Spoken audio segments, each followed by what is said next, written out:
Good morning, evening, afternoon, everyone. My name is Mark, And I'm Zoe. and we are the Board Adventurers. Back to you with another late to the game, and we're doing a late to the game for our month of December for games that were on our list to play for this year. So the one we're doing today is Above and Below, published by Red Raven Games and designed by Ryan Lockett, who I believe also did the art. Yeah. So let's go over the arc of this game. So to begin with, each player is going to receive one of these player boards. You're going to receive 3 villagers, and you're going to put them in the ready slot here on the board. You're going to start off with 7 coins. If you go further in turn, you're actually going to get a variant of coins. So you just check the rulebook for that. And then you're going to set up the building deck and the cave deck, which are these decks right here that have these backs here. And so you'll set them up as per the rulebook. So let's go straight into the actions here. So there's 5 different main actions that you can do in this game. So the first one is a explore action. What you'll do is you'll take this explore deck, the one that has a lantern on the back, and you're going to flip it. You're going to roll a die, and you're going to, whatever the result of that die is, you're going to read that that passage from an encounter book. You're going to then make choices off of that encounter book. Say, like, if it says you ran into a frog lady, and that frog lady offered you money, do you take the money or do you rob her? You then make a die roll based on your villagers. Your villagers have a certain die value. They'll give you lantern, which are passes in a sense, and the more you get, the further you can go in terms of your choice. Just note that you have to make the choice of what you're going to do prior to rolling.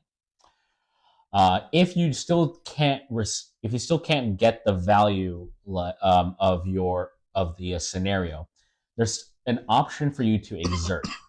What does exert mean? Exerting means that if you have a villager, and say you have 2 villagers and your total was 3, but the requirement to pass the scenario was, say, 4, you could exert a character by putting them into the injured slot on your board here to add 1 lantern to it.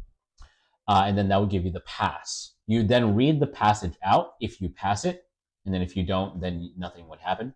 And then you receive the rewards associated to that. So that was just explore. The second thing, I'm going to skip the second thing. I'm going to go straight to building, which is the third action. So your building are these cards here, and they have varying amounts here on the back, on the front. So they'll give you some sort of effect on the bottom, whether it's they give you a certain good that reloads every turn, or they'll give you a certain effect, or like a bed, which we'll get to. And they have a cost at the top left. You need to pay a cost, but you also need a villager that has the hammer symbol on them. Next is the train. If you see the train, it also has a feather, or I think they call it a quill. The train action lets you hire a villager from the shared deck. So this is the shared board here. And you'll see that you're going to have villagers lined up on here, and depending on how far they are on the track, you're going to buy them based on the cost associated to them. Over here, you're going to do, I believe, labor. Labor is however many villagers you're going to put into exhaust, you'll get that much amount of money. Coming back to harvest. Harvest is probably one of the more complicated actions in this game. Is if you see you have buildings that have different goods at the very bottom here. So you'll see that I have a pot, a fruit, and rope on these specifically. When you buy these cards and put them into your town, I guess you could say, you're going to load them based on the symbols that are on here. So the one that has the arrow means that it's placed when you buy it, and it loads 1 every round. Whereas this one here that has the 2 dots means it's only placed when it's bought. So you have the 2 per round. What harvest does is that you can spend any villager by shifting them to exhausted, and then you can take any of the goods that are on here, on any of the cards that are still available, because you'll have a little chip on these, and you can put them into one of three places. You could put them into your board for to be used for later. You could put them up for sale so anyone can buy it for 3 or more coins, or you could put it down here in the enhancement track. The enhancement track is important because this is a varying scoring condition. So at the end of the game, for say for example, I have the fruit in this location. If I have 4 fruits stacked on this location, I get 4 points based on this location, and it starts to scale upwards as you get further down. You can't have, there's only 8 types of goods. You can't have multiple types littered through the bottom here. It's one good, one unique good for each location. And then you're going to play it round by round. You also have on here, you have your own reputation track. This is its own scoring condition that, is adjusted based on the scenario that you run into. You're going to play each round until everyone passes. Basically, when you don't have any more villagers to perform any actions. When you're at the end of that round, what you'll do is however many beds you have. So you're going to start off with a starting building card that gives you 3 beds. But there are some buildings that give you bed symbols. Depending on how many beds you have, you can then move a villager from injured to exhausted, or exhausted to ready. The issue is that you can't do 2 at one time. So you can't move a person that's injured to ready with just bed. You would need at least a potion to put them in there and then a bed to push them out. Or if you wanted to use a bed to move them into exhausted and then use a cider to move them into ready. And you play about, I think it's 7 rounds of this game.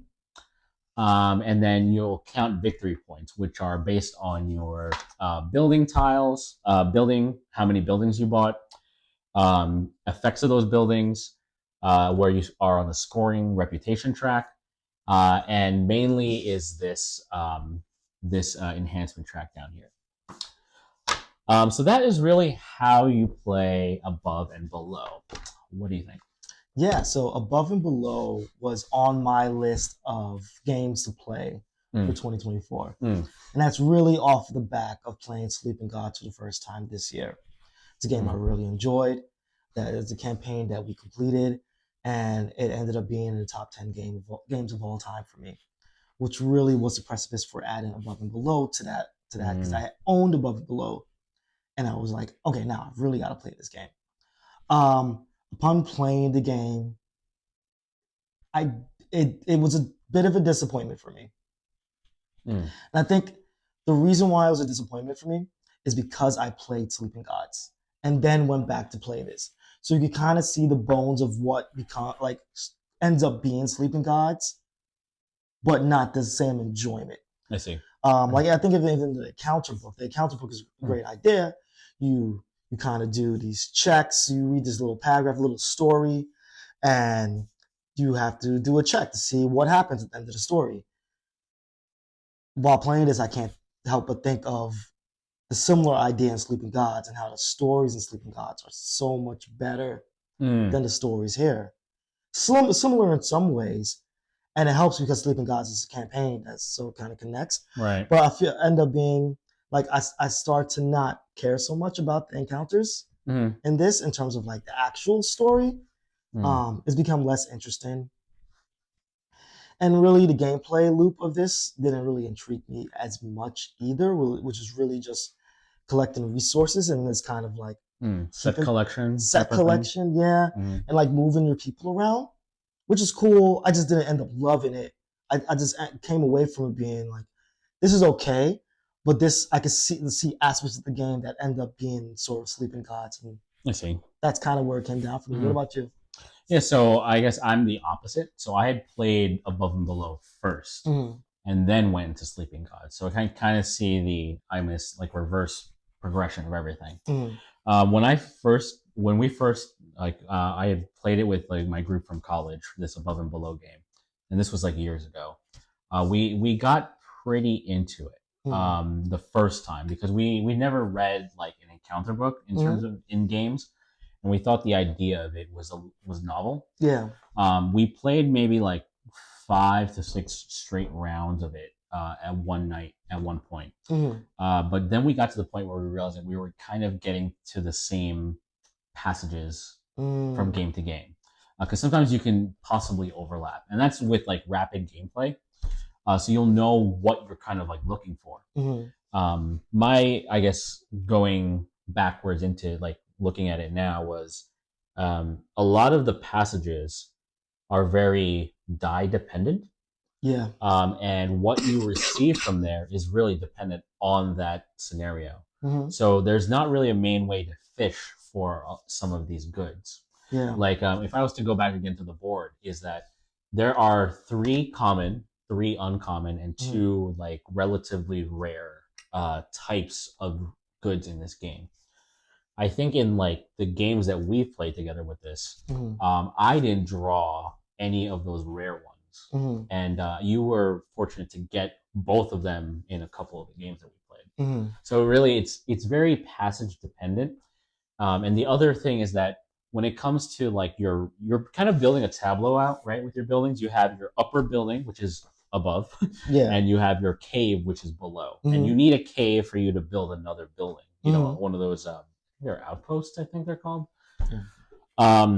When they're building out like thematically, it's more kind of just a paste on to Yeah. me. Like it doesn't relate to up and down. It's just kind of like, oh, it's that idea of like you're just building the A tableau out. tableau above and a tableau below. Correct. I Uh, like. I think also based on like just based on Sleeping Gods. I think that's why I push above and below even lower for me is mm, because Sleeping Gods was just so good. yeah. And that kind of made me want to retry above and below and to Mm, kind of see like, okay, I see how like this design is kind of developed. And I guess we don't want this to be just a straight comparison to Sleeping Gods, mm, but just know that this is where we're coming from. yeah. Yeah, yeah, I will say I really do enjoy the art in this. mm-hmm. It's very endearing, the art Yeah, style. I do like that. And I do like the card art itself, mm-hmm. even the people, the little cards of the villagers that you get. Yeah, Like the art is great. mm-hmm. And it like just building upon like building your little tableau, it looks cool. I just like the Yeah, mechanics wise, it just didn't like flow for me. mm-hmm. And I know we keep saying this. I hate to keep comparing it to Sleeping Gods, but Yeah. just with Sleeping Gods, it just floats so much better. I see. The mechanics to what you're doing Mm-hmm. and the story as well. I almost wish there was sort of like more of a story above and below that you're doing in your round, Right. right? Because That you're not just randomly getting yeah. stories, but more of like you can control a little bit, go Right. towards something. Yeah, because like the encounters are kind of more random, if anything. They're There's very not really random. an overarching story that kind of tethers and like ties everything together. Mm-hmm. But I will say my favorite part of this game is this villager kind of like track. It's Mm-hmm. very puzzling. If you like that idea of I need my villager to be able to do certain actions, Yeah. but you need a hammer or do you need a trainer? Mm-hmm. You could get to the point where you can maybe even stack multiple, like you could have like maybe up to 9 villagers at Mm-hmm. one point. It just that then you have to build so many beds to be able to use them, and like that's the choice that you make. Mm-hmm. You're kind of like sacrificing getting victory points Yeah. for getting a lot of actions together. Yeah, I do like that. So that's actually Yeah. the best part of the game, right? Because there's only 7 rounds. Mm-hmm. There's only so many villagers you can get, Right. and they each kind of specified towards a specific action. Right. So it's kind of we making that choice of like, what do you want to compound on? Yeah, and you don't want to build your you don't want to build villagers too late in the game because then that's No. basically just a waste of action. Yeah. Like you want to try to get them out early, but I feel like that's a very typical with a lot of like kind of I don't know if there's like a Euro type of function, but Mm. like most games that require new workers, Mm-hmm. those are typically prioritized first, and Yeah. then later in the game they're just kind of like You, an oversight. yeah, you just use them. Yeah. Yeah, yeah, Which I do like. That's the best part yeah, of the game. And the game, there's a lot of resource gathering in this game, and there's like 8 yeah. different types of resources. Mm-hmm. And again, that part is a big part of how you score in this game. So it's a big aspect of it, and that part I just didn't find interesting at all. Oh, okay, like the Um, whole like kind of collecting chips and kind of like stacking them. yeah, that didn't work for Mm-hmm. me. It was really just they're getting people out and sending them on adventures. Yeah, and that's weird because like you need to prioritize also trips because that's your income further around. Yeah. So it's hard to like kind of balance. Like I like games that don't like that don't make it easy for you when it comes to like the like you prioritize one thing Mm-hmm. and you're kind of like tethered or like you're held back a little bit on another thing. Mm-hmm. I do like that aspect of this game is that I need to prioritize both for Mm-hmm. that to like function well. Yeah, I can see that. Mm-hmm. Cool. Yeah. So in terms of a buy, play or sell, where do you fall on this? I'm at a play leaning towards a skip. Mm. And I really do think it's just a function of having played Sleeping Gods. I wonder if I played this first, if my opinion would be different. Mm-hmm. But I just think that Sleeping Gods is a superior game. I think this is just okay. There's some aspects of it I do like. The artwork is still amazing, and that does a lot of heavy lifting for this for me. Mm-hmm. But I find the game just okay. Okay. Like I don't know if I would really go back to it that much. What about you? I see. Yeah, I think I fall in the same way. I'm slightly leaning pass. I think you gotta if you guys like Ryan Lockett games, there's definitely one to check out. But it definitely has like it has a simplicity to it that over time may lose its luster. I think that might be the best way to describe it. Is that how many plays will I realistically get out of this where it becomes down to just building your tableau out and just getting the same kind of 8 resources in and just figuring out ways of kind of like shifting them in and out. The encounter book is good. I kind of just wish there was a way to like give players a choice as to what good they get if they finish an encounter. Because sometimes like I might be searching for say a mushroom and like I'll go into an encounter and I think I know which one gives me the mushroom. Yeah. And then I realize that it doesn't give me the mushroom at all. It just gives me coins. Honestly, I totally agree with you. I wish this game, like, one thing they could have done that was interesting is like you get your first cave card, it has your first encounter. And then from that first encounter, you have optional direction to where you can go to lead you to certain areas. Yeah. That would have been cool, at least for me. Yeah, like player agency would have been nice. That would have, to me, that would have like definitely pulled it up. But like all in all, it's not a bad game. No, it's just that Sleeping Gods has ruined this for us, pretty much, because of what it has. Yeah. But that's not to say this is not a bad game. Yep. Yeah. All right. So that is our review of the 2 to 4 player game Above and Below. Let us know what your thoughts are if you guys have played this. Maybe I know we haven't played Near and Far yet. No. But that's definitely on our list to play too at some point. We are the Board Adventurers. I'm Mark. And I'm Zoe. We will see you on the next adventure.